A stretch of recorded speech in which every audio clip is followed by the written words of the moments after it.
very good audience. A seating plan is always a bit like musical chairs. It takes a while before every chair is filled, but now you're all here. And ladies and gentlemen, what a sight you are. How long has it been since we've seen each other like this, face to face, living and breathing? 2 years? Something like that? I do hope you feel as happy and as radiant as you look from where I am standing. Welcome, a very warm welcome to Beaux-Arts. And no, it's no coincidence that we're meeting here at the Agora in Beaux-Arts. An Agora as it was conceived of 2,000 years ago, a place where people come, gather, mingle in order to exchange ideas, to hone their thinking, where words and thoughts flow freely. My name is Annelies Beck and I will be your host throughout tonight's gala. An honor and a pleasure. And warm welcome again to all of you who are in some capacity or other involved in reporting on the world, the ways of the world, and in that same way on the state of democracy. A special welcome to the excellencies and representatives of the embassies of Spain and France, and we're equally pleased to welcome ministers from the governments of Brussels, Flanders, and La Fédération Wallonie-Bruxelles. We are gathering here tonight on the eve of World Press Freedom Day. It's a day to highlight the importance of free speech, free press, and critical thinking. And none of those concepts should or can be taken for granted ever. But even less so, I think, and you will all agree, it seems now in 2022. There are many aspects about getting to the truth. There are many layers to the truth. And a writer like last year's Dr. Honoris Causa Svetlana Alexievich, who calls herself a historian of the soul, aims for the texture of history, a truth beyond the facts. But to get to the heart and soul of any story, to the practicalities and banalities of injustice and cruelty, one has to start with the facts. One has to gather evidence. And that requires tough and detailed groundwork, patience, tenacity, fearlessness, and a clarity of mind. Fresh reporting by colleagues on the war in Ukraine, but also the perennial fight to bring violations of human rights elsewhere in the world, not only in Ukraine, to light, bring to my mind lines that may serve as a tenet to work by for journalists and reporters anywhere. The lines are taken from a poem by an American poet. It's very short. This eye is not for weeping. Its vision must be unblurred. Though tears are on my face, its intent is clarity. It must forget nothing. Now, let's start the gala in style. I would like to introduce to you and call to the podium the initiator and inspirator, the heart and soul of Difference Day since 2015. Pro-rector and former rector of the VUB, Caroline Pauwels.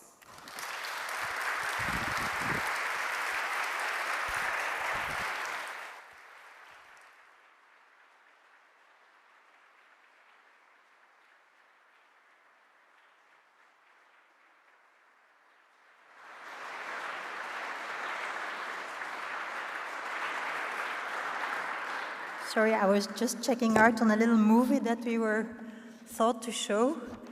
I'm not sure that they're going to show it.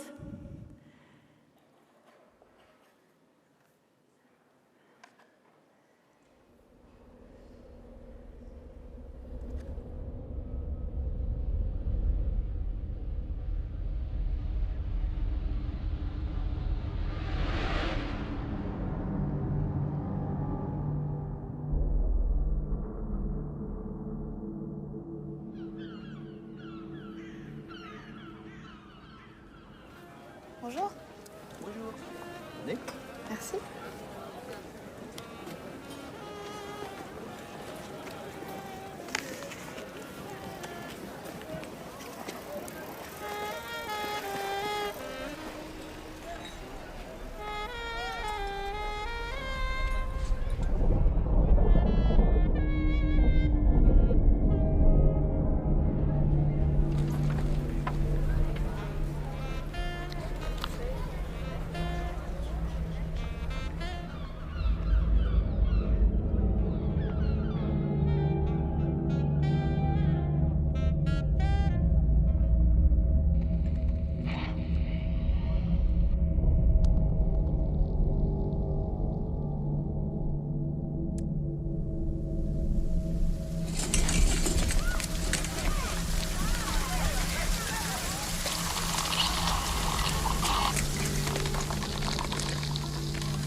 Sur mes cahiers d'écolier, sur mon pupitre et les arbres, sur le sable, sur la neige, j'écris ton nom. Sur toutes les pages lues, sur toutes les pages blanches, pierre, sang, papier ou cendre, j'écris ton nom. Sur les merveilles de nuit, sur le pain blanc des journées, sur les saisons fiancées, j'écris ton nom. Sur la mousse des nuages, sur les sueurs de l'orage, sur la pluie épaisse et fade, j'écris ton nom. Sur mes refuges détruits, sur mes phares écroulés, sur les murs de mon ennui, j'écris ton nom. Et par le pouvoir d'un mot, je recommence ma vie. Je suis née pour te connaître, pour te nommer.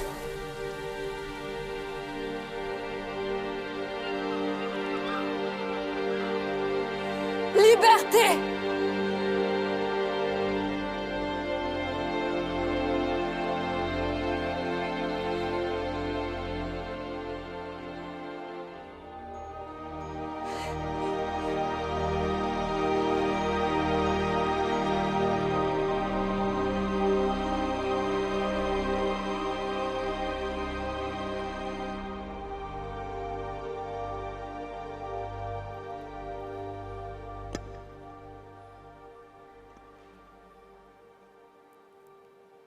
Excellencies, colleagues, allies, friends. On behalf of Beaux-Arts, de Université Libre de Bruxelles, de Erasmus Hogeschool Brussel, de Vrije Universiteit Brussel, and all our loyal co-organizing partners, I would like to welcome you to the Difference Day Gala dinner on the eve of May 3rd, the UN World Press Freedom Day. After 2 years of COVID troubles, this is a real in-person occasion, which of course pleases us, and I saw it pleases you as well. It is good to see you all again, that is certain. But more than that, this evening is notable because it is more necessary than ever. It is vital. In the heart of Europe, in Brussels, the capital of Europe and its institutions, it is crucial that we reflect together, politicians, diplomats, journalists, media companies, educational institutions, all of us, on a threatened liberty, a threatened democracy, and yes, a threatened freedom of speech and freedom of the press. Not distant, but close, ever closer, in fact.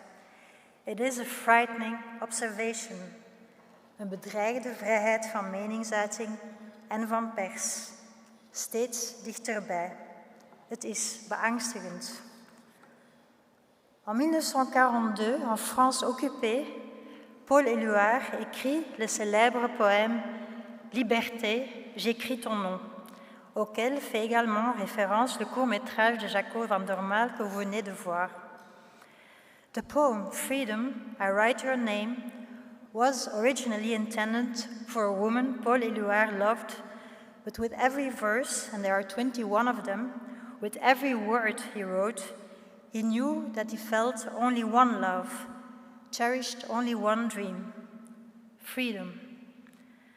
Thousands of copies of the poem were dropped over occupied France by the British Royal Air Force, and you will find a copy of the poem on your table. It is almost exactly 80 years since Éluard wrote this poem, and it is now the 8th edition of Difference Day. And in those 8 years, an incredible amount has happened, and not necessarily for the better.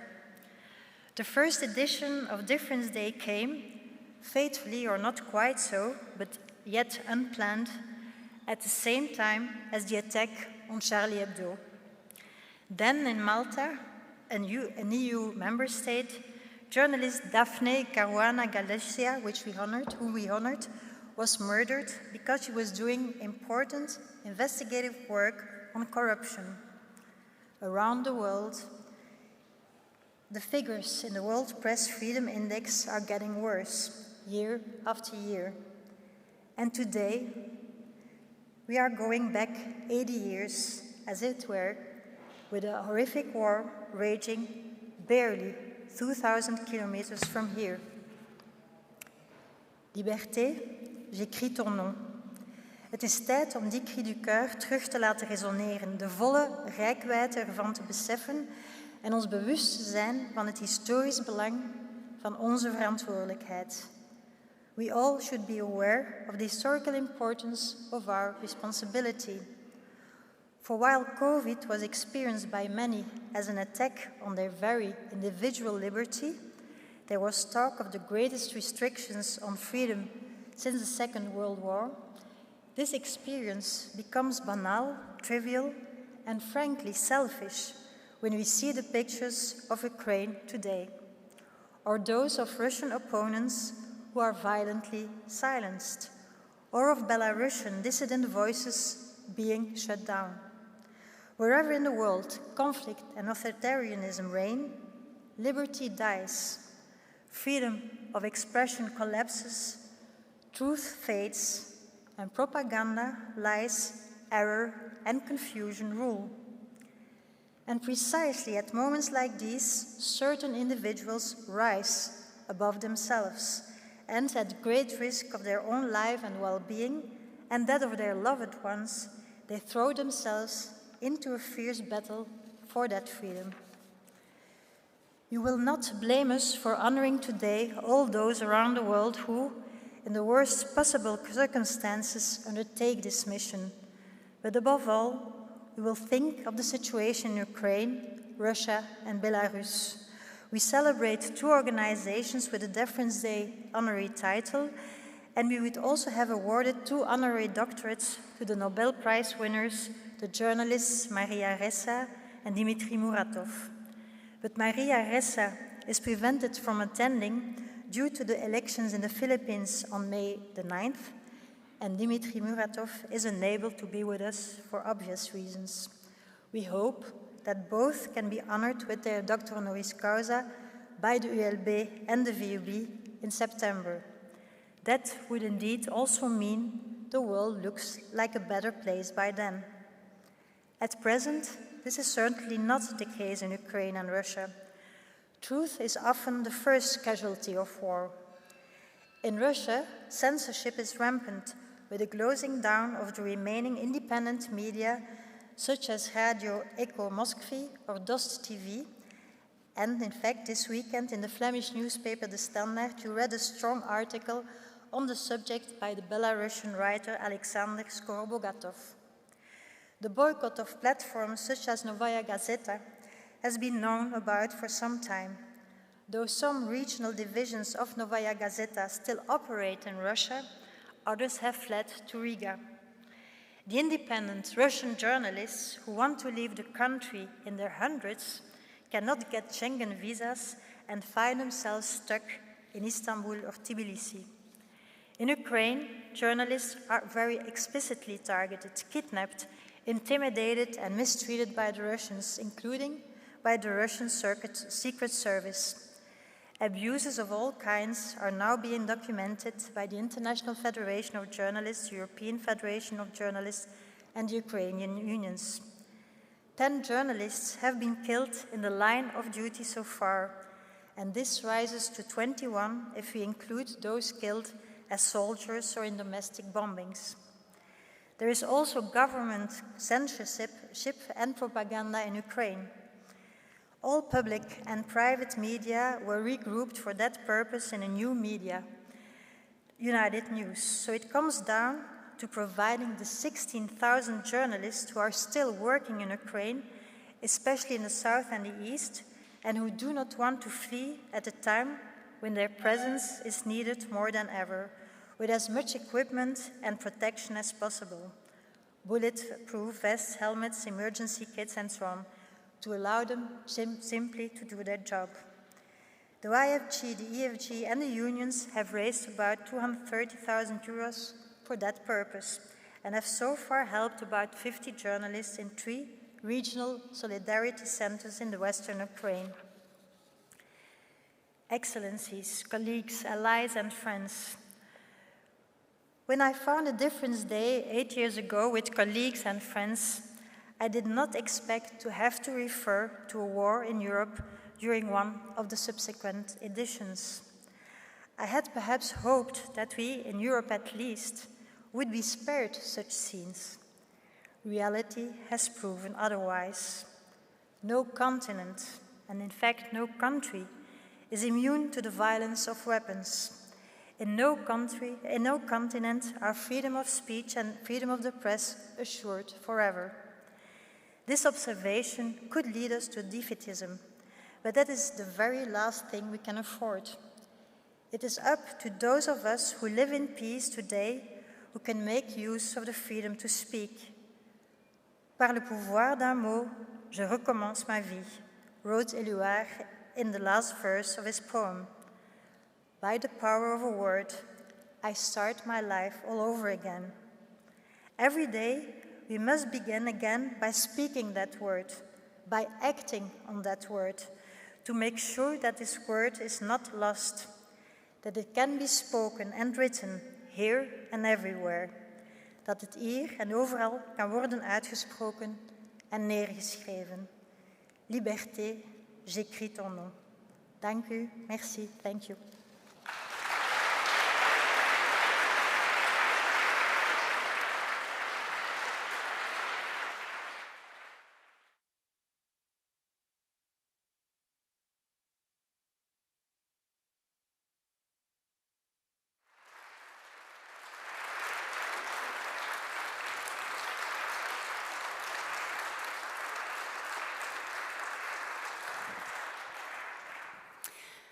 And as Caroline Pauls mentioned, due to circumstances, Dmitry Muratov cannot join us here, of course. In Brussels, circumstances is a really badly chosen word, but never mind. He did send us a video message.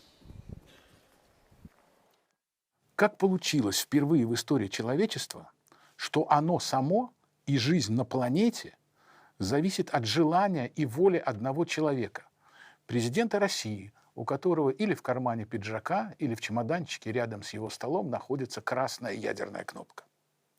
Как мы пришли к сломанному будущему, снесенным городам, бесконечному потоку беженцев, их уже 12 миллионов человек, и к таким же бесконечным эксгумациям тел мирных жителей Украины.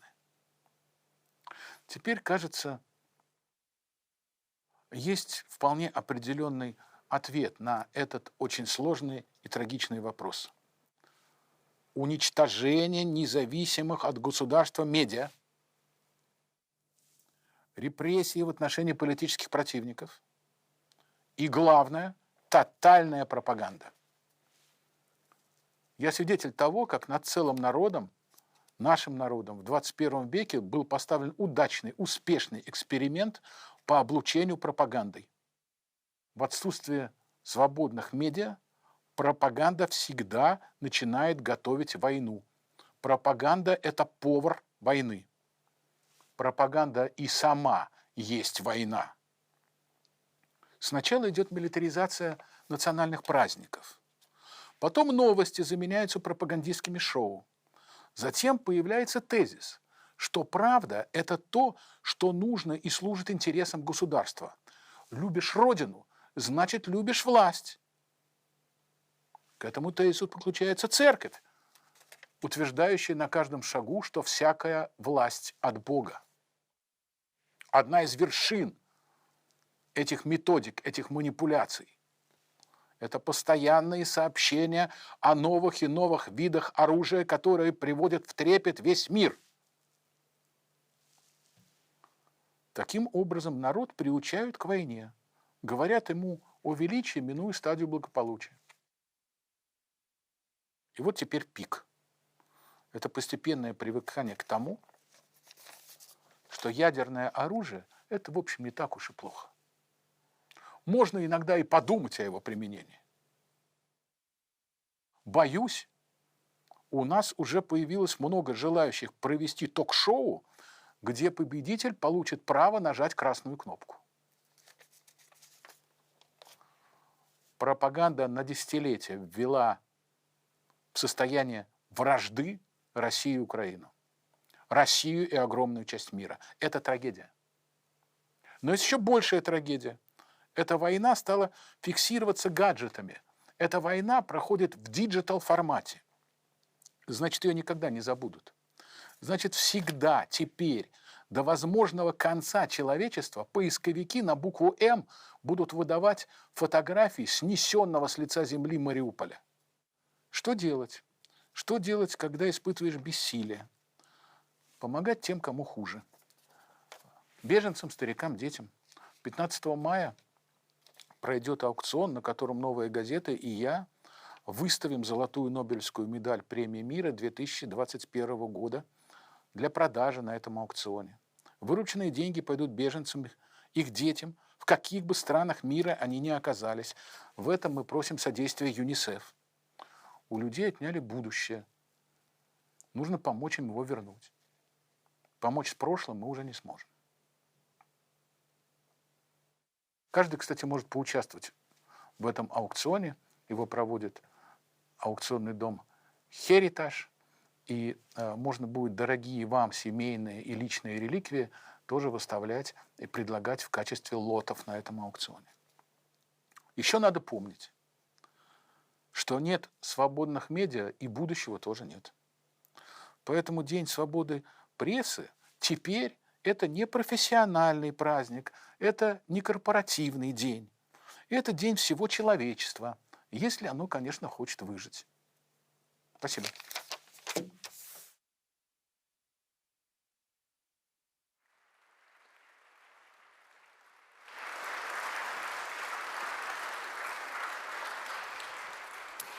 A clear call to action. We would also have liked to welcome Vice President of the European Commission and Commissioner Vera Jourova tonight. She's responsible for values and transparency, and in that capacity she is very much aware of the role and importance of journalism and free speech in upholding democratic values and a democratic system as such.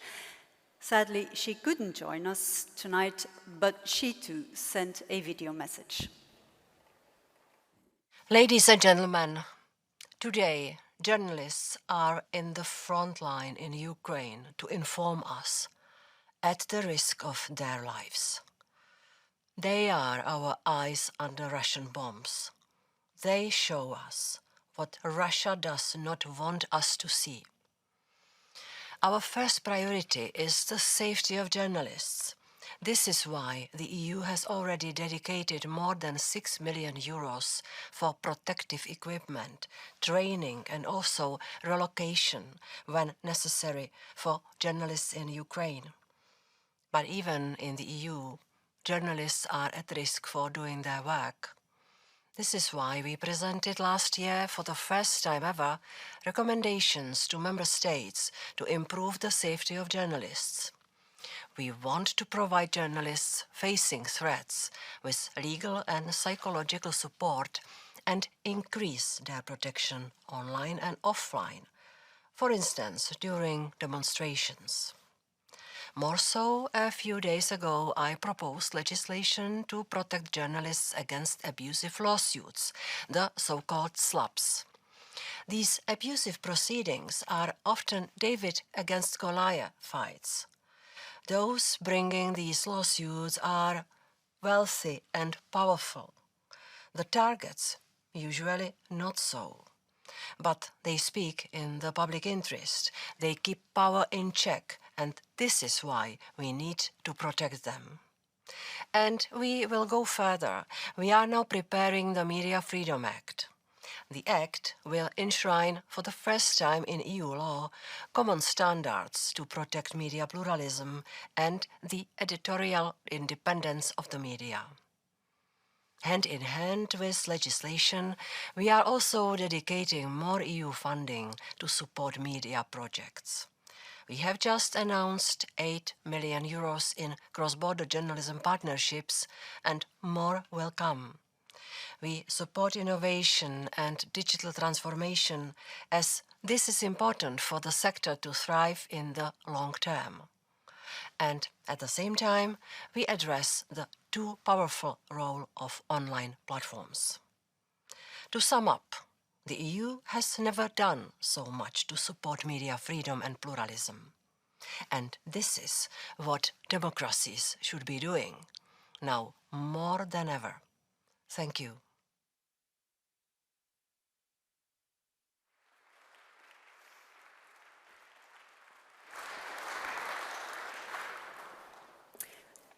We've come to the end of the first segment of the evening, but before I let you enjoy the entree, I would like to draw your attention to a blank canvas.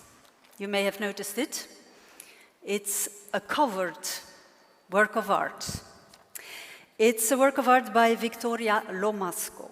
Ms. Lomasko is a Russian visual artist known for her graphic journalism and murals, and she translates images of Russian life into a universal language. It is her way to explore the diverse ways in which the Russian people survive in ever-shrinking space, literally and figuratively. When the war broke out, Ms. Lomasko immediately left Russia, sensing that the regime would make it impossible for her to continue creating freely. The repression would be relentless. Today, she's based in Brussels, and tonight she's here with us. Please, Victoria Lomasko, show us your work.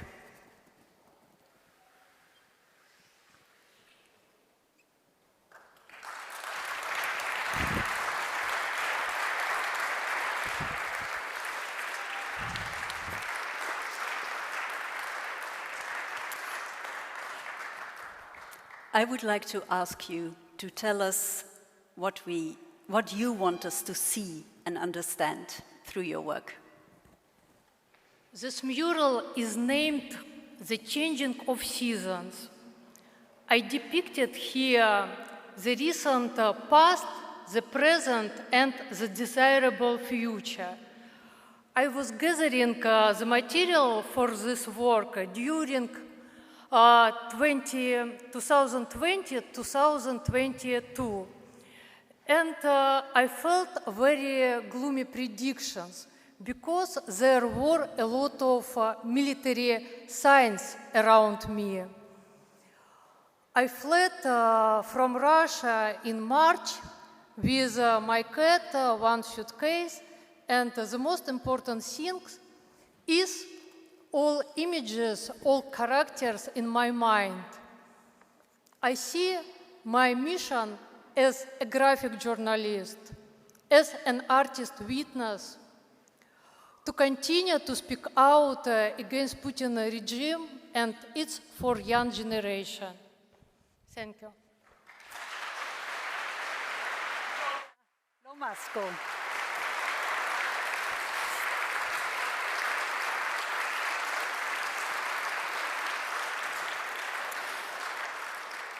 And should you want to know more about this mural or Ms. Lomasko's work, there is a QR code right beside the mural, so you can find out more information about this work of art and its creator. This is it for now. Bear with us, enjoy your entrée, and I'll be back for the second part of the evening in a while. Enjoy.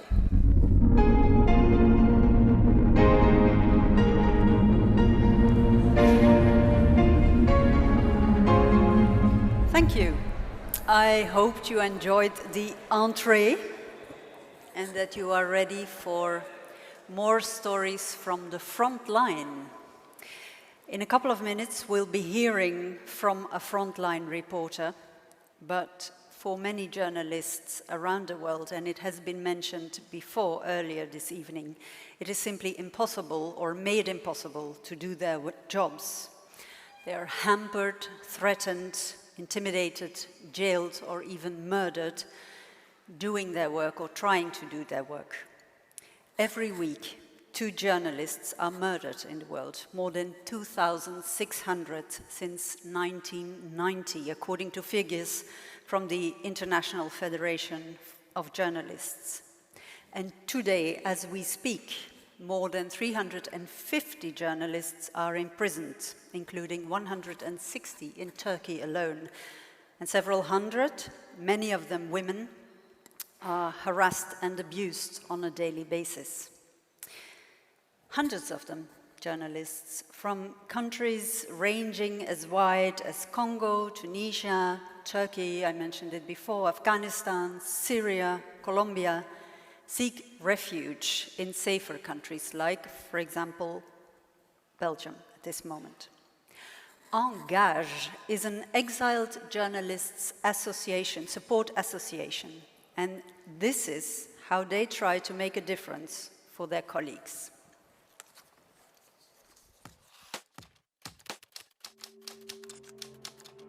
Journalism, los periodistas.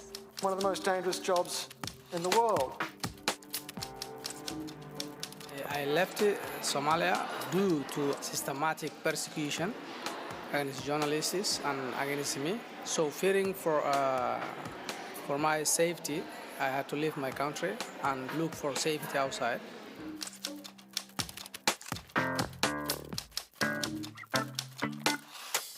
Los periodistas. Être journaliste, c'est One of the most dangerous jobs in the world.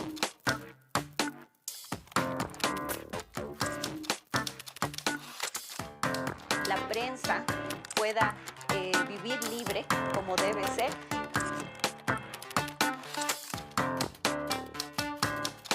J'ai subi des menaces de mort parce que là où je travaillais, à la télévision nationale, je n'étais pas en accord avec les responsables de ce médium qui voulaient en faire un média pro-pouvoir.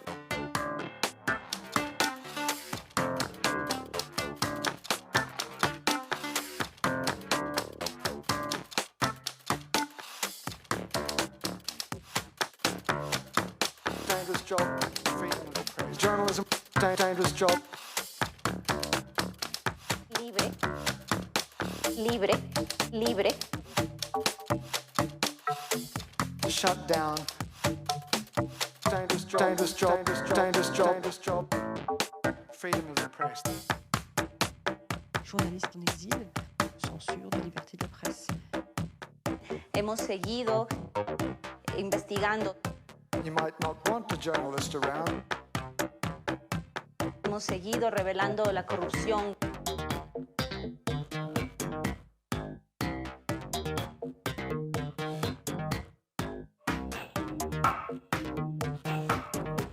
Si on m'accepte à l'université, un master, je pourrais peaufiner donc voilà, mes connaissances et aussi avoir un bon diplôme. Vivir libre. Liberté de la presse. Press. Los periodistas.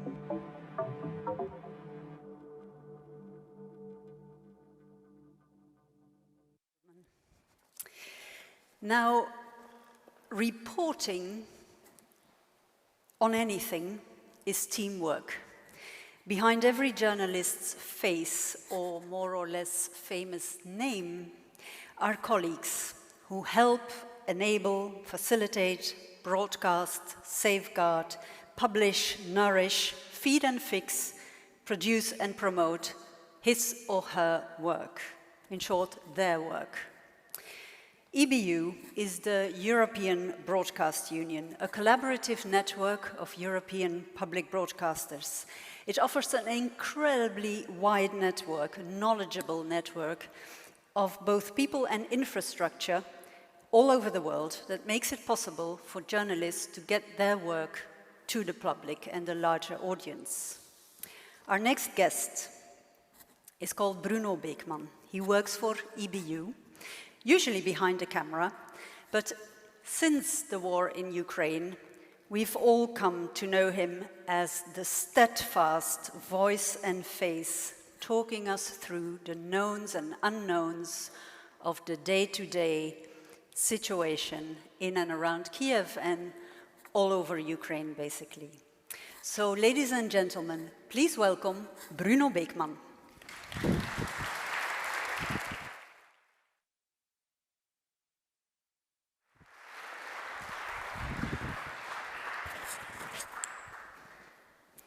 This is yours. Now, I brought my phone. It's not that I'm expecting any big news for me to rush to the office. It's just that there's this tiny element of timing to bear in mind, but do ignore. Bruno, you've been going back and forth to Ukraine since the very beginning. You're here now, what, a week? 4 days. 4 days. Let's start with that. What's it like to be here, home, when you've spent weeks and weeks on and off in a war zone? Well, you see, thank you very much, first of all, for the very kind introduction and the hosts for inviting me here. When you leave Brussels airport at 10 o'clock in the morning, you will enter the war 6.5 hours later. So Brussels, Vienna, Vienna, Košice, which is in eastern Slovakia, 1 hour drive to the border, and there you are confronted with your first Ukrainian tank. That's how close the war is. How I feel when you get back, according to the same logic, when you fly out of Košice, it's a 40-minute flight to Vienna. And it's like there's no war when you enter or when you land in Vienna and walk around in the transit zone. We had that in Yugoslavia as well in the 90s, of course. But I cannot stress you enough how close it is, in more than one aspect. Today is called Difference Day, and for me, the origin of the conflict we're seeing today between Russia and Ukraine, the difference is Ukraine have freely elected their president. People have a free will. They think about tomorrow, the day after tomorrow, a future for their children. In Russia, a country I love dearly, where I have lived 12 years, And I think we should love them even more as an antidote to their president's dismal behavior. The president was not freely elected, was elected thanks to propaganda, thanks to spoon feeding. That's the difference. The difference and the origin of this conflict is free will and totalitarian regime. It's very close. Never take it for granted. Mm-hmm. We'll go into that, yes.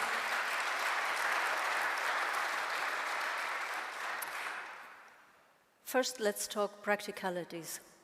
You describe how you travel in a couple of hours to a war zone. What did you do there, or do you do there usually? And before we got to know you as our reporter, locally based. I graduated as an interpreter, English, Russian, and then I moved to what was then the Soviet Union in '89. I lived there for 12 years, and I started working as a freelance reporter. I was picked up by the European Broadcasting Union.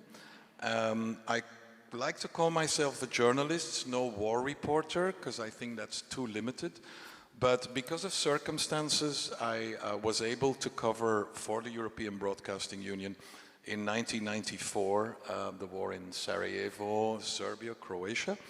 And because there's never many candidates to cover a war, and I managed to, I think, keep a cool head, and it's never my war when I go in, it's never my war. This one's different, I'll get to that later. And then I was one of the few journalists in Grozny, the capital in Chechnya, in 1994.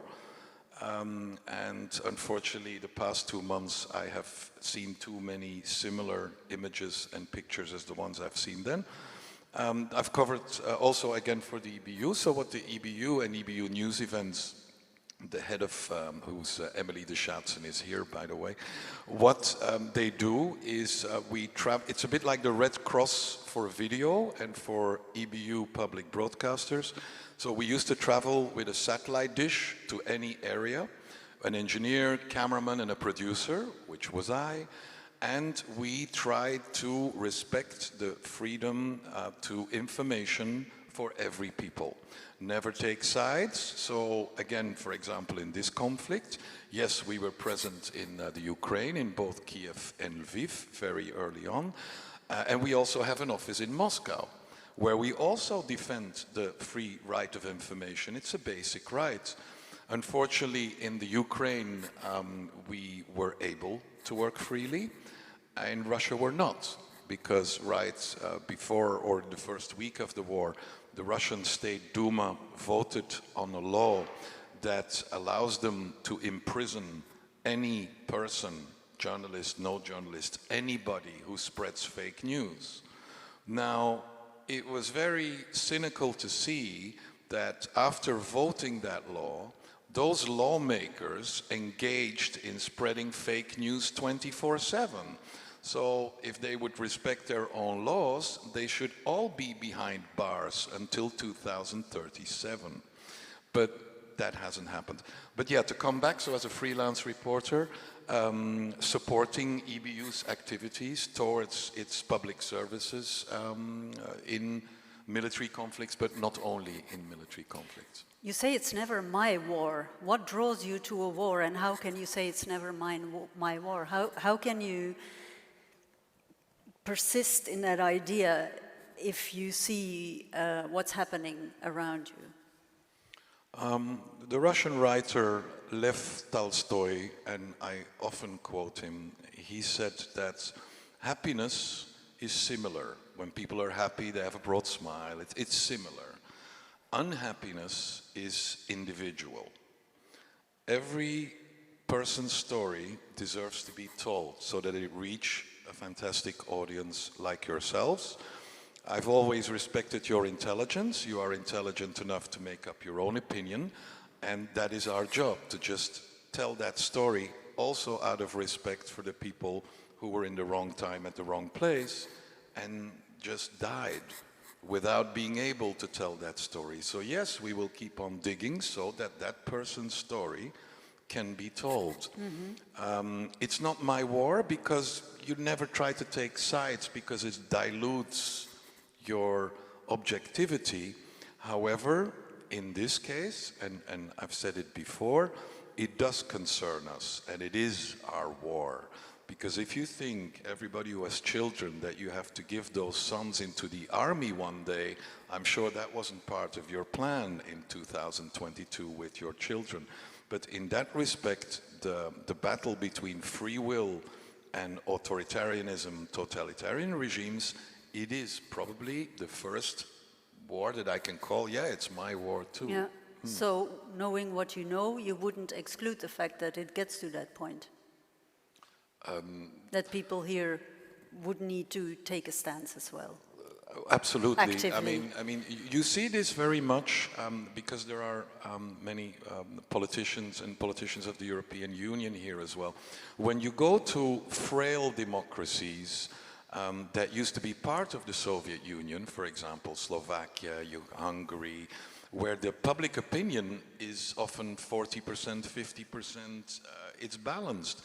We must do everything to support those countries to make sure the balance doesn't tilt. Yeah? Still a reality today. Yeah. You say that about Russians and Russia as a culture and a people as well. But how can that be done?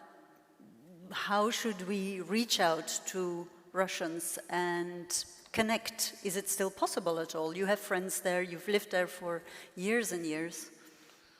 For those of you who are fans of Faulty Towers, you remember the episode Don't Mention the War.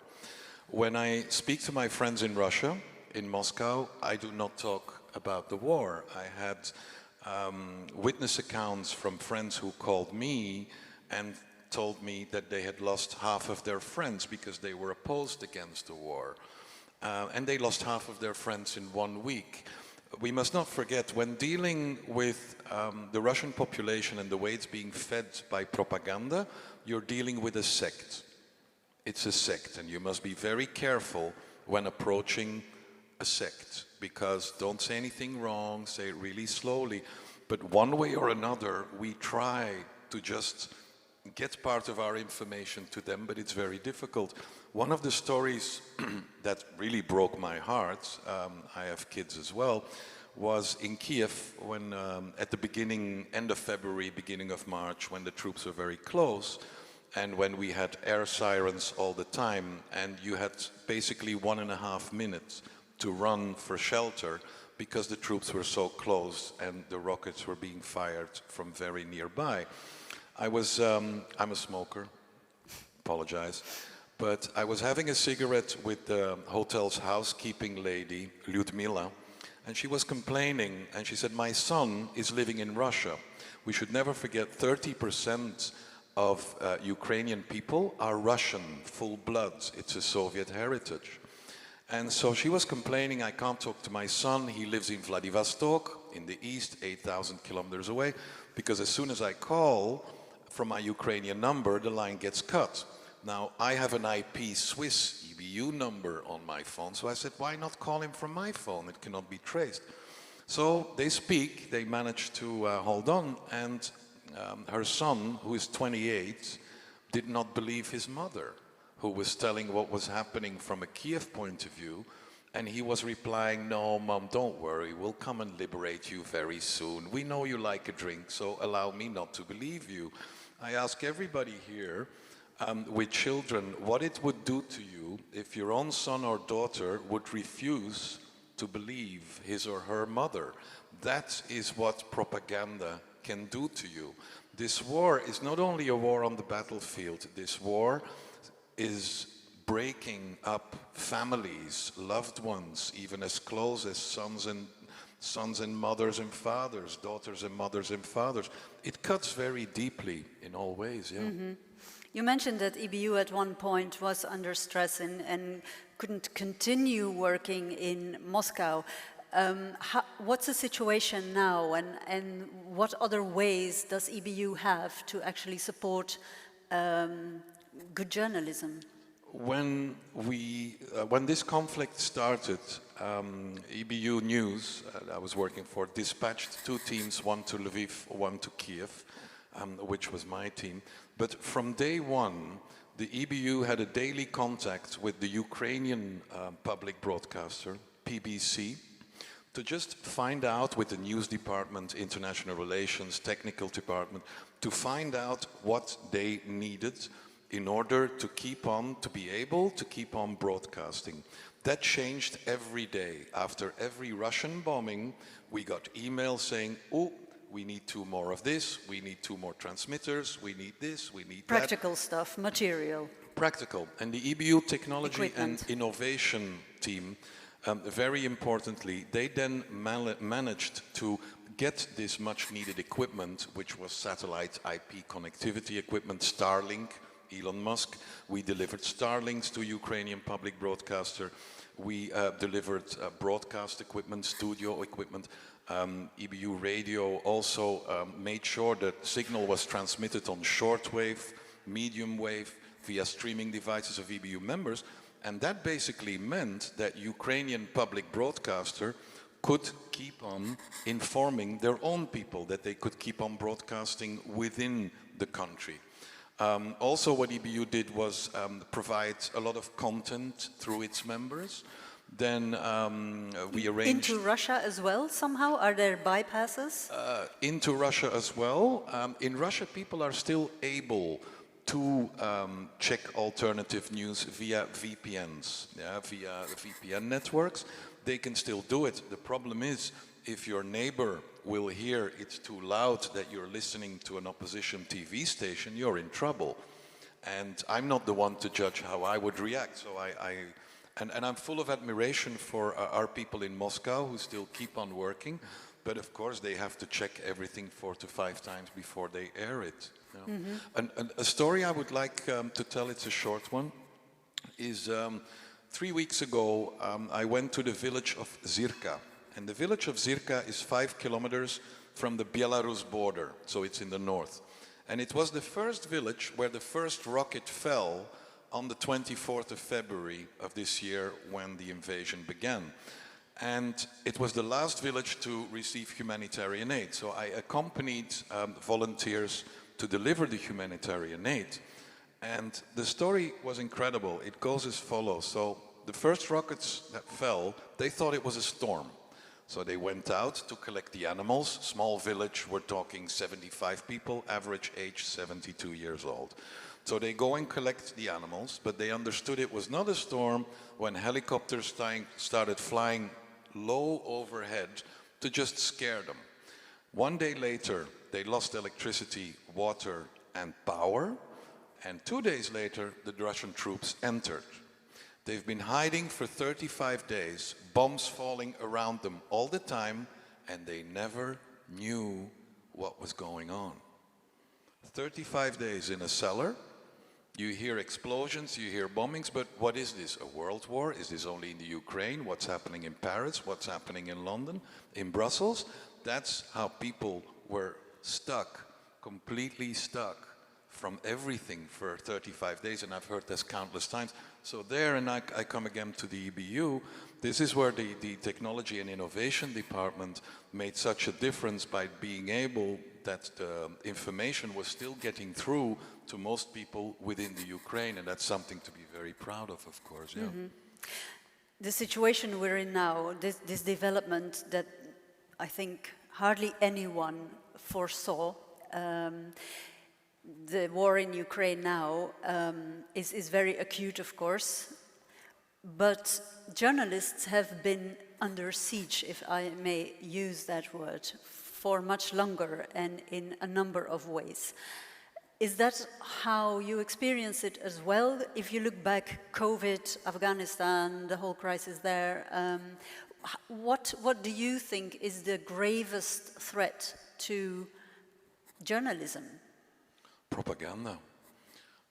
Propaganda and bullets, of course. I mean, every conflict, unfortunately, has its victims. Journalists are people too. People died, so journalists died too.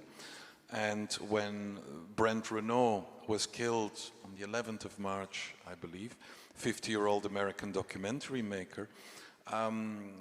He had phenomenal coverage, but he came too close. He came too close. It happened near Irpin, which is northwest of Kiev, about 39 kilometers. And he entered a zone. Every front line has a zone where they shoot at everything that moves.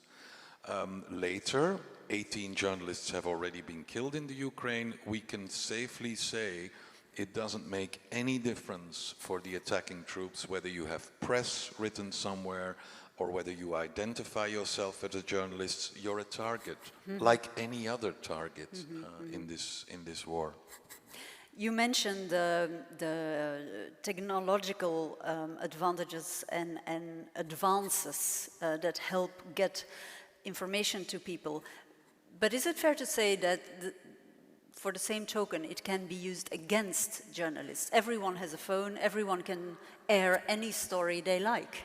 Well, an example happened in Kiev when I was reprimanded also by the Ukrainian authorities, so not only by the Russian authorities, but also by the Ukrainian authorities. And then you know you're doing a good job in a way, because... Nobody likes what you're doing. No, and that's fine. That's not what we're after. We just want to tell the unfiltered stories. But what happened was the news went out that the railway station in Kiev had been bombed. It happened at night, so you can't go out because there's a curfew. So I didn't report it. And they said, why don't you report it? I said, well, I haven't seen it. I'm not going to report what I have not seen. And so the next day I went down there for a cup of coffee, spoke to people who have been working there all the time, and then it turned out it wasn't a direct attack. It was just some shrapnel from another rocket that was heading towards the Ministry of Defense that fell onto a heating installation near the station. Now that's a totally different story if you say we attacked a station directly, or it was shrapnel from another. And then you just have to put up for 10 hours, sometimes with screaming editors who say, why don't you say it? Well, because I haven't checked it. And there we were criticized, but then afterwards, credit to the Ukrainian authorities, they said, okay, no, fair point. But that also shows it was still, we have been able to work freely in the Ukraine, except of course for the military censorship, which always happens during a war zone. For example, now when there's an explosion, you can't rush there and take a picture, because that picture goes on social media. Somebody in Moscow picks it up and can easily calculate where the bomb was originally fired for and where it landed. Calculate the difference and adjust your machines before you start bombing again. So that we understand, but that's a reality in every war. Yeah, can you calculate the risk at any time where you are and... I fully agree with Ernest Hemingway, who said safety is an illusion. It's a total illusion, because the most difficult part for us, Annelies, in Kiev was the danger. We chose to be there. And danger, fear comes in waves. You can attach yourself to rational thoughts, to rational thinking, and you overcome the fear. But the lack of sleep, that for us was the hardest, because you must imagine an average night in Kiev. We went to bed at 10:30, you sleep 40 minutes, air alarm. Put on your flak jacket, run down 4 floors downstairs to the bomb shelter, come back up, sleep another 30 minutes, another siren. So you slept 4 times 40 minutes per night, and in between explosions and sirens. Adrenaline stays with you for 5 days, and then you're just exhausted. But that for us was actually I would say the most serious point for us, because when you're in the bomb shelter, you have no network, you can't work. And that is of course a problem, because as long as you're working, you can deal with this situation. The moment that I stopped working and I went downstairs at 10:15 for my last cigarette of the day, that's when the fear hits, and that's when you start shaking uncontrollably. Yeah. And yet you keep returning. What is it? Love for the people everywhere, but also you want to follow up. Again, I don't like to refer to myself as a war journalist, because I'm interested to find stories of people that people here in Belgium, Bulgaria, Switzerland, anywhere can relate to. So what's the difference with a war journalist then in your mind? What does war journalist a war mean? journalist always goes to the front line and wants to be close to the wheezing of the bullets and the which is also very important, of course, but it's I see here the audience, after a while you get tired of it because there's only so much you can take, and I fully understand that. So I like to look for stories that actually make it talk about normal people, that people here can relate to, because then they will not lose their interest in this conflict either. No? And not lose their interest and not lose hope? Is that somewhere on your mind? Or do you say it's not my hope or lack of hope? I don't remember whose quote it was, and I must, but I don't. I can handle the despair, but it's the hope that's killing me. Hope is a very dangerous thing, and we've seen this. When I went back to Kiev the second time, and I could notice it myself, when the sirens went off, people just continued with what they were doing. They walked around, they were having an ice cream, they didn't notice the siren anymore. It was at the same time a sign of revolt against "you won't scare me anymore," but at the same time, many people got killed because of that as well, because, yeah, bombs will still come, but people just became resigned as a sign of protest, again, as a sign of free will, really. You say, at the beginning you said, it's not my war, and then you nuanced that for a bit. When you come back, having seen what you see, knowing that the audience here might, I mean, at large, not just here at the Agora in Beaux-Arts, gets worn down. Do you ever feel angry? Do you ever feel something should be done? Or do you switch off when you come back? And are you Bruno Beekman, father, husband, friend, enjoying a quieter life? Skateboarder. Skateboarder? So, yeah. Some news. No, because here I continue to work with refugees. I continue to work also with my Russian friends, because let's not forget, for them it is also very critical, and we should not in any way try to generalize too much and say all Russians, and not at all. We must love and support them even more today, because for them it's also very difficult.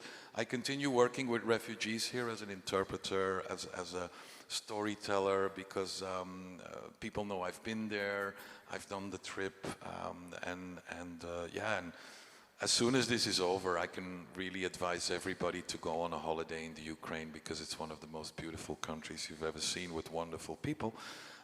But in the meantime, don't let your guard down.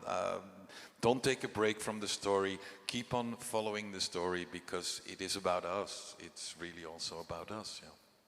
Thank you, Bruno Beekman, for bringing us the story time and again and going out there. Bruno Beekman. Thank you, dear.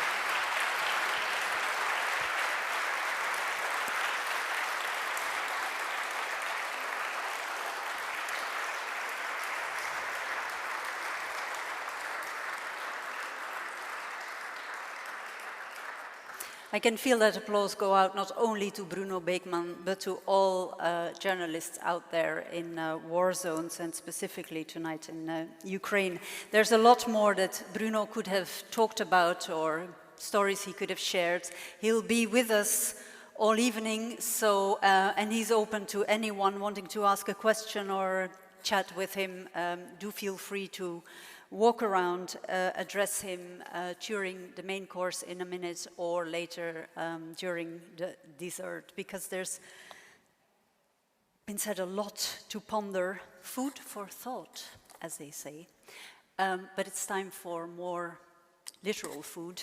The main course is coming up, after which it is time for the highlight of the evening.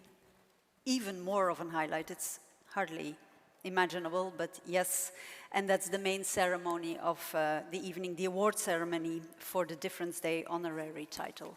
But until then, bon appétit, ladies and gentlemen.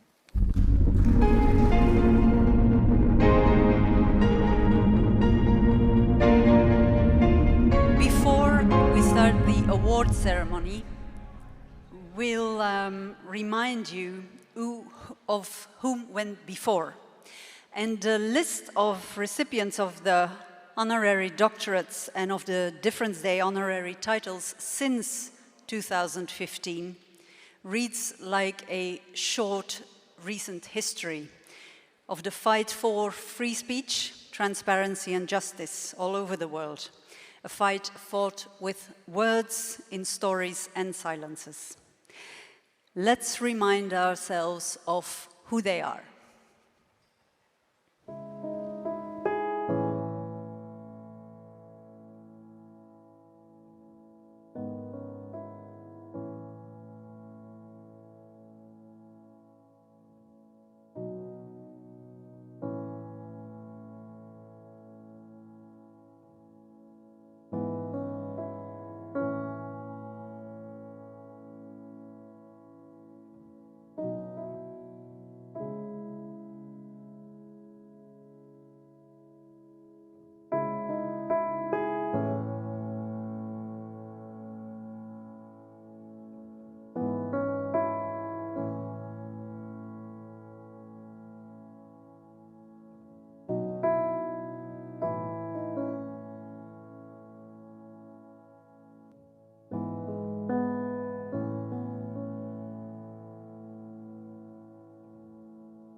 Women and men who fight the good fight through journalism, through writing, through talking and telling us stories from all over the world, Turkey, Tunisia, Mexico, Belgium too, by the way, in all kinds of forms, both written and drawn too. Raif Badawi, by the way, the first one in the whole lineup, has served his sentence by now in Saudi Arabia and has recently been released. The murder of Daphne Caruana Galizia, but most of all her work, of course, are being kept alive by her loved ones and colleagues all over the world, but also, interestingly, in theatre, here and now. Because later this week, on the 4th and 5th of May, you can still go and watch the play They Blew Her Up at the KVS. Still tickets available. It's written by Herman Grech, who's among us, I don't know. Are you? Yes, there you are. Welcome and happy to have you among us. And to get an idea of the play you made about Daphne and her work, we're going to show a brief clip. The way she infiltrated people's private lives and derided them publicly was like an awful freak show. And therefore, by proxy, everything they do is Malta. You know, corruption is Malta, nepotism is Malta, ugliness is Malta. And if you and I go into business together and you close an eye, I'll introduce you to my secretary. I froze. I knew Daphne Caruana Galizia lived in Bidnia. Daphne Caruana Galizia inqatlet fi splużjoni. Fragments of metal, bits of plastic, glass, human flesh. And you had police officers, nothing short of buffoons, behaving like putty in the hands of the men they were meant to be investigating. Let's see about that. This is not up for discussion. It's off limits. I mean, just go on Facebook and you find scum saying that I intentionally parked the car elsewhere so that my mother could die. The noose is tight. Yes. And I won't be the only one to hang.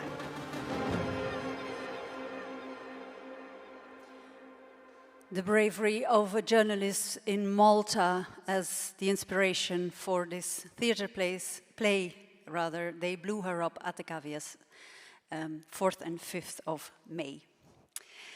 So now to today, to this year.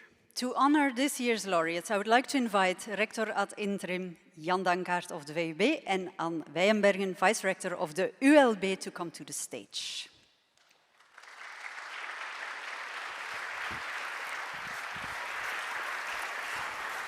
They will give the laudatio. Let me just tell you that first up is the Difference Day honorary title this year awarded to the Belarusian Association of Journalists, represented by Barys Heretski.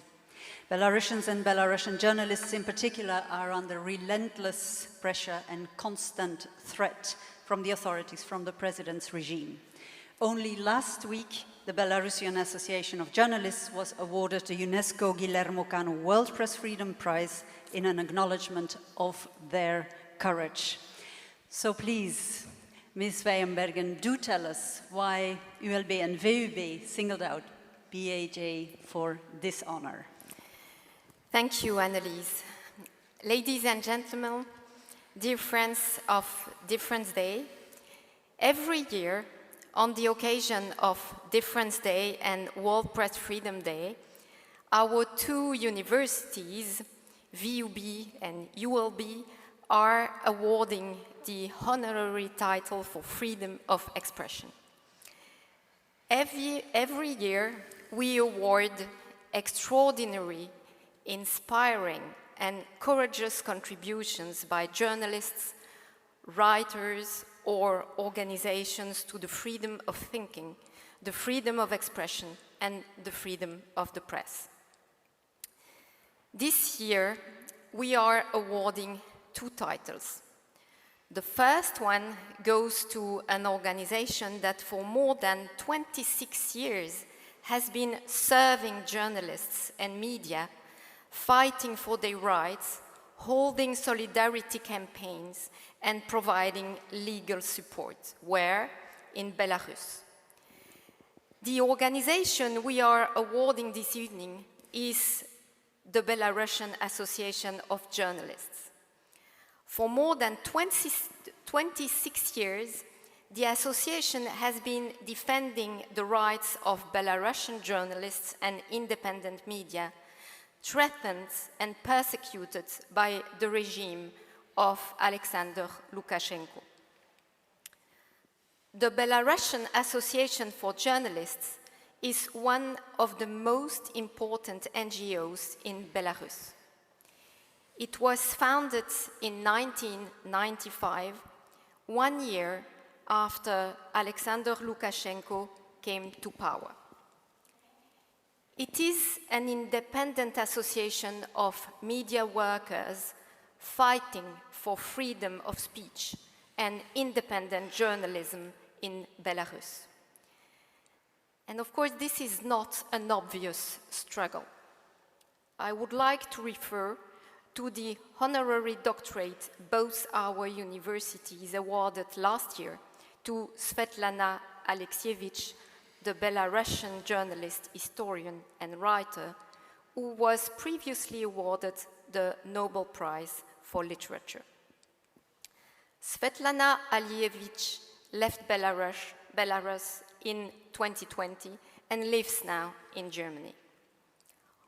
All independent media organizations and journalists in Belarus have been facing extreme repression since the 2020 presidential elections.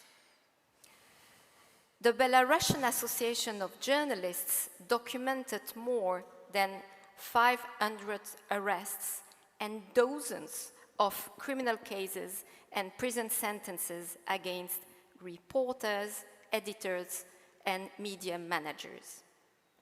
Many were forced to stop publishing or to flee the country and work in exile.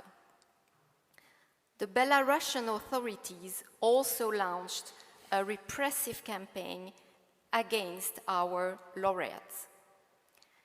That's the reason why the Belarus Association of Journalists operates now from Lithuania, as you know, a member state of the EU.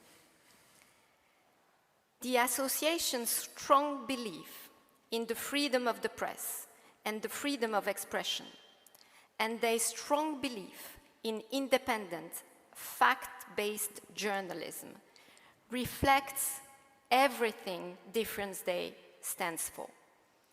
It reflects everything our university stands for and what we all stand for. So it is a real honor to award the Difference Day honorary title for freedom of expression to the Belarus Association of Journalists.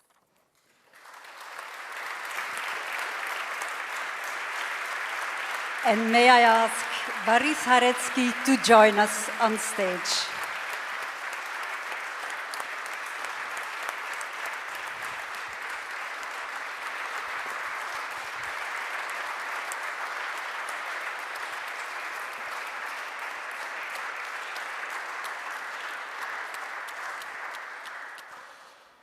De Brussels Universities, Vrije Universiteit Brussel, VUB, en Université Libre de Bruxelles, ULB, united in the Brussels University Alliance, have decided to jointly award the Difference Day honorary title for freedom of expression to the Belarusian Association of Journalists for its vital and courageous contribution to the freedom of thinking, writing, and expression.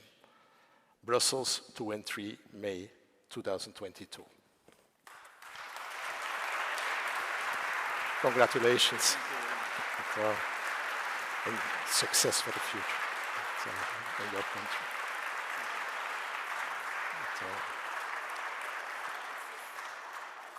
And with the diploma comes beautiful work of art made by Gala for the Belarusian Association of Journalists, and Barys Heretski here on behalf of the organization and his colleagues, of course.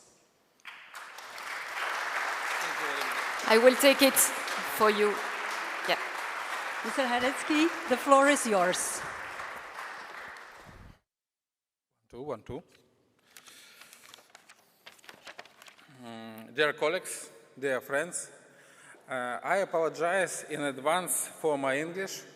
I am not a good speaker expertly in English. I have always spoken more in my native Belarusian language.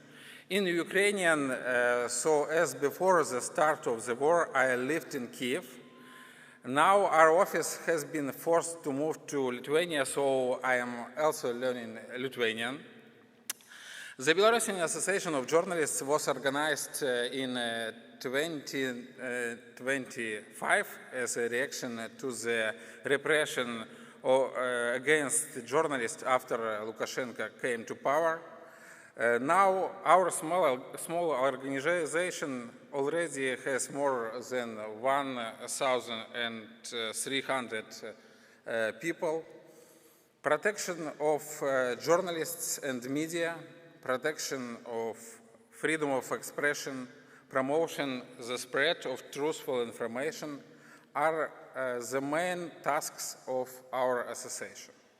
BAJ has been and remains one of the most recognizable organizations in Belarus.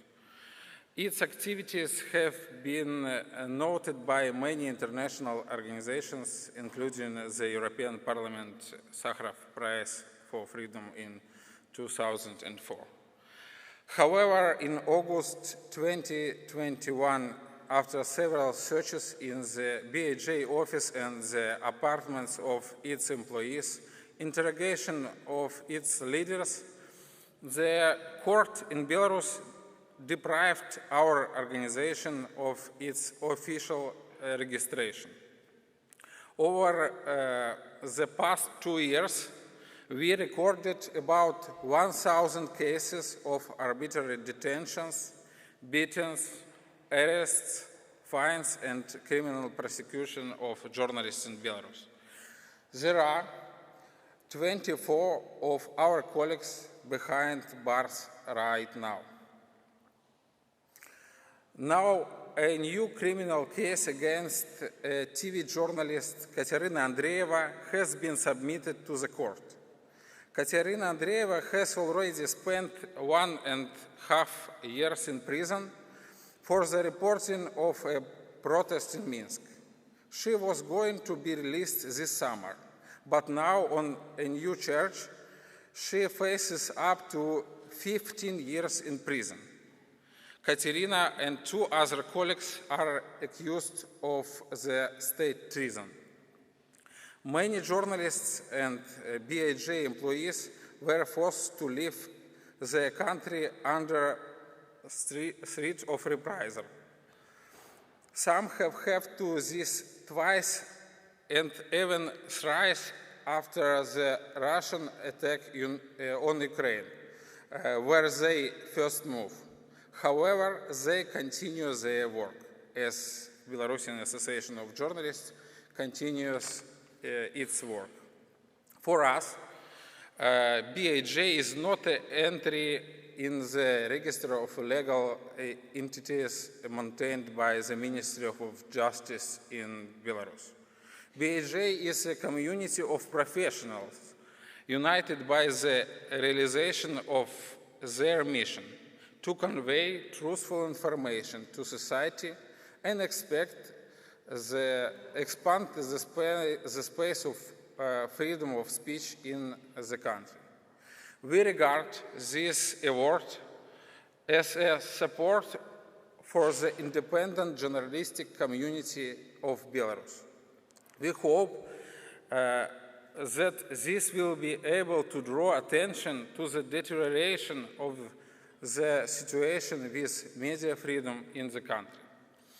Our hearts today are with 24 colleagues who are in prison in Belarus, and our hearts are with Ukraine. Thank you.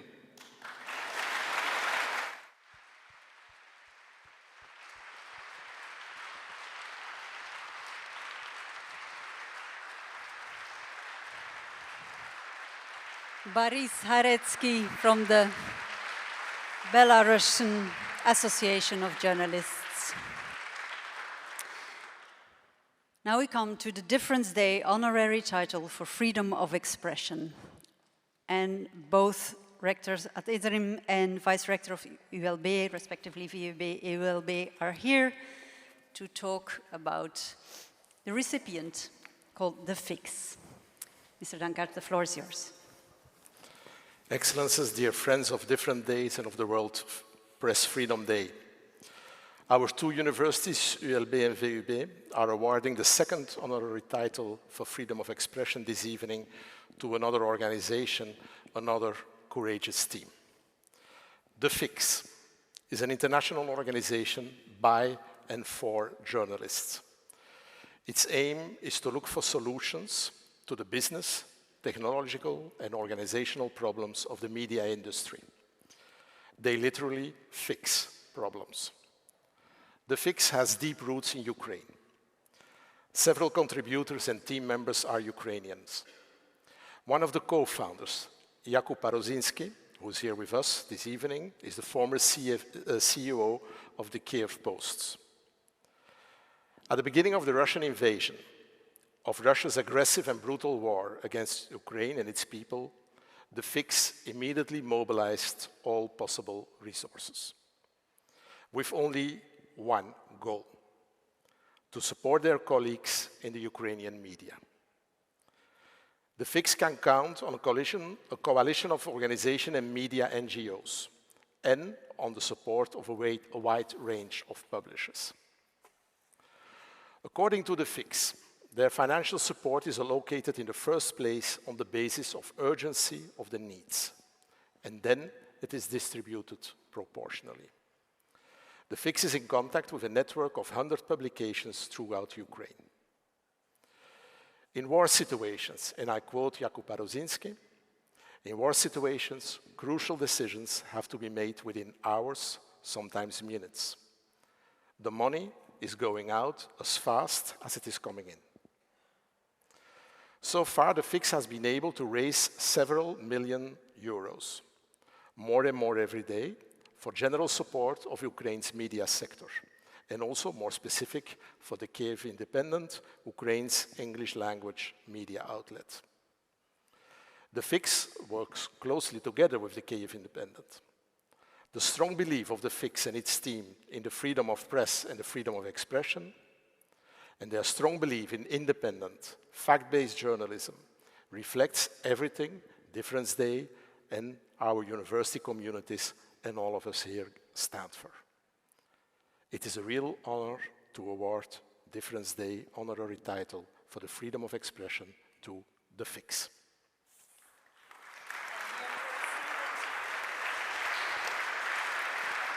And here to receive it is Jakub Parusinski.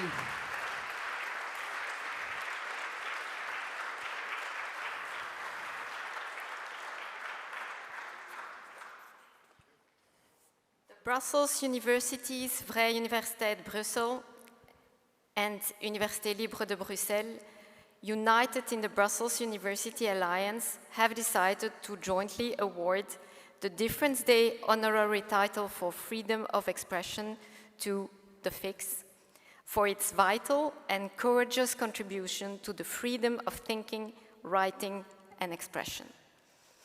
Congratulations. Congratulations, really. And with the diploma comes a work of art, also made by Gal, a painfully beautiful, wonderful work of art. And may I ask Gal to stand up, and may you applaud him, please, because his contribution to freedom of speech is at least as big as so many others. Thank you so much.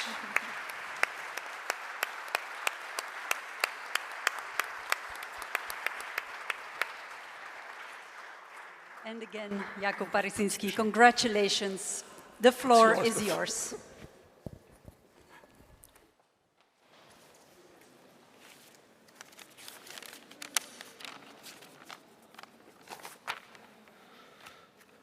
Thank you so much to the organizers, and thank you so much to everybody here today for taking the time for what I think is a very important issue, freedom of speech.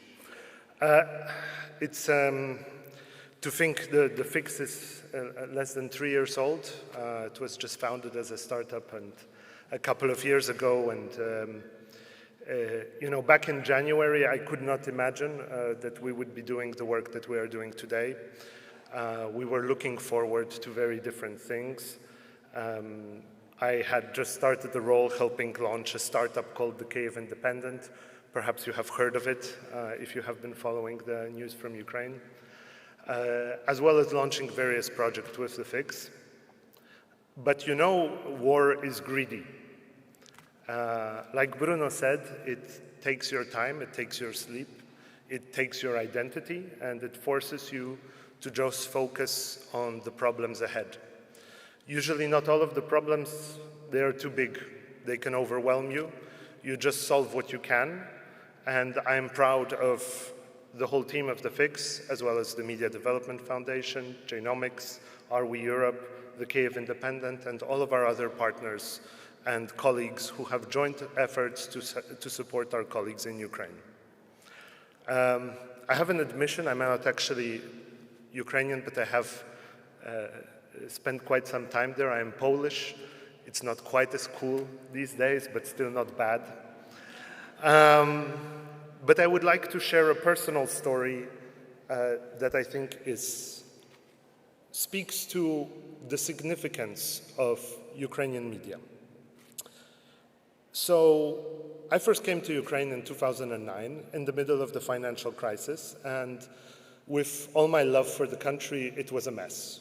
The streets were full of snow, which was not cleared. The rooftops were full of ice, which would fall on people and kill them. And the mayor then, Leonid Chernovetsky, was nowhere to be seen. For those who don't know, Google him, watch some videos. He was quite the character, widely speculated to have some drug issues. He would sing at press conferences and once stripped to show reporters how physically and psychologically fit he was to govern. It was very convincing from what I hear. More worryingly, he would disappear for months and only appear in connection to some corruption or other scandal. We would learn that the missing mayor of Kyiv was on safari in South Africa, on a beach vacation in Israel. We would learn that his daughter's jewelry worth 4.5 million euros was stolen in Paris. He was only one of hundreds of people that were slowly killing Ukraine through corruption and abuse of power. But this is only the recent tragedy to befall Ukraine. The first place that I started to work was called Dzień, The Day. It was a magazine or newspaper focused on the history and culture of Ukraine that was started by James Mace in the 1990s. Mace was a historian of the Holodomor. I don't know if you have heard about that name. Maybe some of you have. Others have not. That's not an accident. The Holodomor was the purposeful starvation of Ukraine to destroy it as a country, as an ethnos, as a culture. It was one of the horrors of the 20th century that led Raphael Lemkin to create the word genocide. Mace himself had a Native American background, which directed him to study this other genocide. His book was titled, "Your Dead Chose Me." And for decades, he was unable to travel to the Soviet Union for research and shunned by many Western academics who wanted to protect their own access. The Day was his response. He never expected it, but he managed to launch this publication in Ukraine. Free to publish the truth, the history about the culture of Ukraine, the horrors and the heroism, to share the stories that had been kept hidden for so many decades, to break the silence, because silence are where dark deeds happen. Ukraine is full of journalists and people who work in the media sector. We should not forget those who are not quite journalists but have some other titles, who are heroic and important like Mace. They have been on the front lines of fighting corruption. They were on the front lines of Euromaidan, what the Ukrainians call the Revolution of Dignity, which sought to anchor in 2013 and 2014 the country's pro-Western development.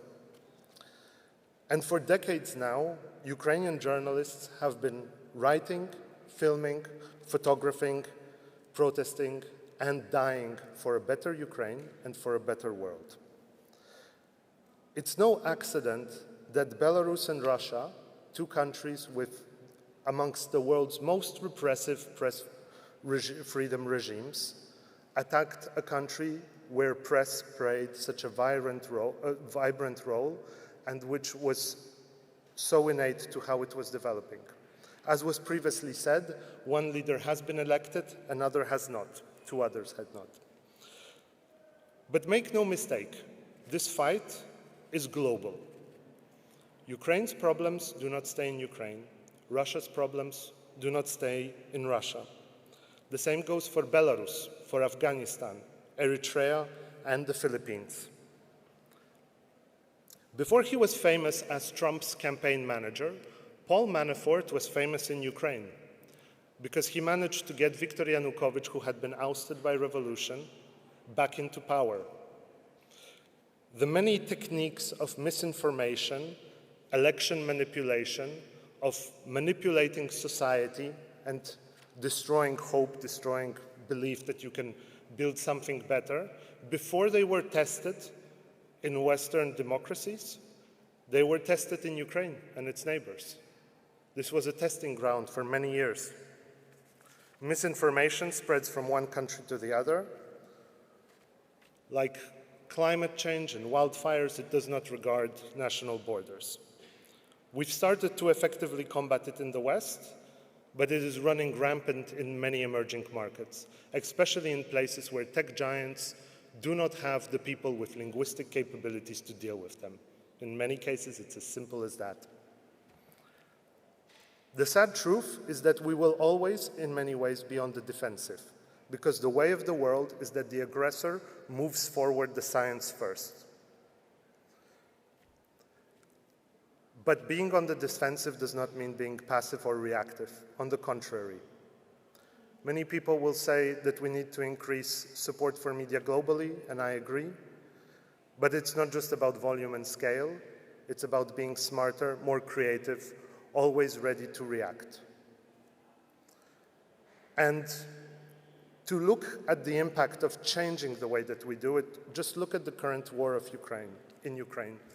Military analysts point to the fact that Ukraine and Russian militaries are organized in different ways. One is centralized command, the other empowers local decision-making and teams on the ground. It is about confidence, about having the ability to make decisions where they need to be made. I think we can learn from that, and I think that we can learn from Ukraine in general, be bold, adapt quickly, and not give up the fight. Once again, thank you from The Fix, from our partners, and from all the Ukrainian journalists who are receiving your support. Thank you very much.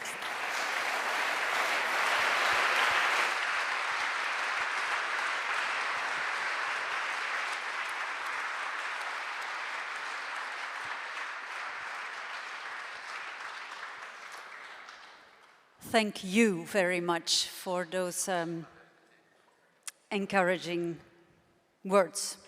Call to action to hearts and minds. We have come to the end of this gala evening, ladies and gentlemen. Tomorrow's World Press Freedom Day, however, is only just the beginning. It will last a week.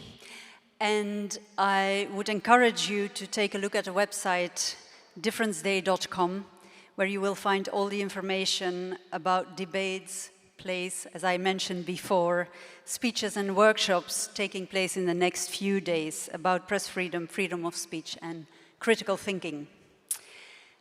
I want to thank you all, dear guests, for being here, for your support on behalf of the organizers, on behalf of journalists and their colleagues all over.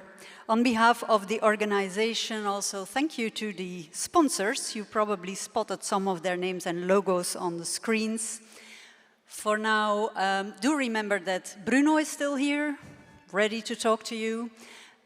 Do have a closer look to Victoria's mural, I would suggest, and do enjoy your dessert. It was an honor and a pleasure to be here with you. Have a very good evening. And until we meet again, hopefully face-to-face next year. Bye-bye.